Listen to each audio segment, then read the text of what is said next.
IAS बेटी और पिता की संघर्ष भरी कहानी। नव्या एक छोटे से गांव की रहने वाली होनहार लड़की अपने सपनों को पूरा करने के लिए दिन रात मेहनत कर रही थी। उसके पिता रमेश, जो कभी एक छोटी सी फैक्ट्री में मजदूरी करते थे, उसकी पढ़ाई का खर्च उठाने के लिए जी तोड़ मेहनत करते थे। लेकिन किस्मत को कुछ और ही मंजूर था।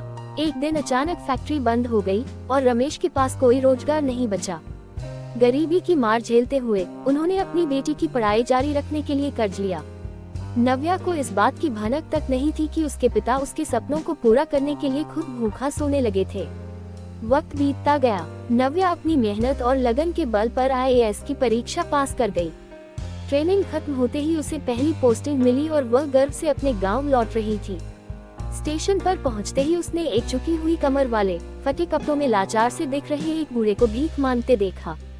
जब उसने गौर से देखा तो उसके पैरों तले जमीन खिसक गई। वह कोई और नहीं बल्कि उसके अपने पिता थे। आंखों में आंसू लिए नव्या दौड़कर उनके पास गई और उनका हाथ पकड़ लिया। पापा, ये सब क्या है? आपने मुझे बताया क्यों नहीं? रमेश की आंखों में शर्म और दुख के आंसू थे।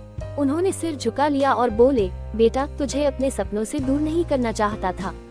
जब तक तेरा सपना पूरा नहीं होता तब तक मैंने अपने दर्द को छुपाए रखा।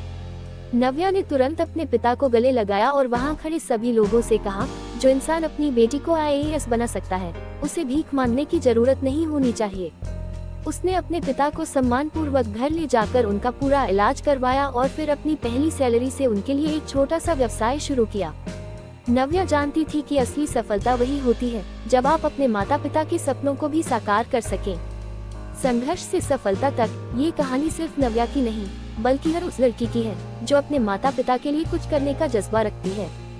सुनील की स्टोरी।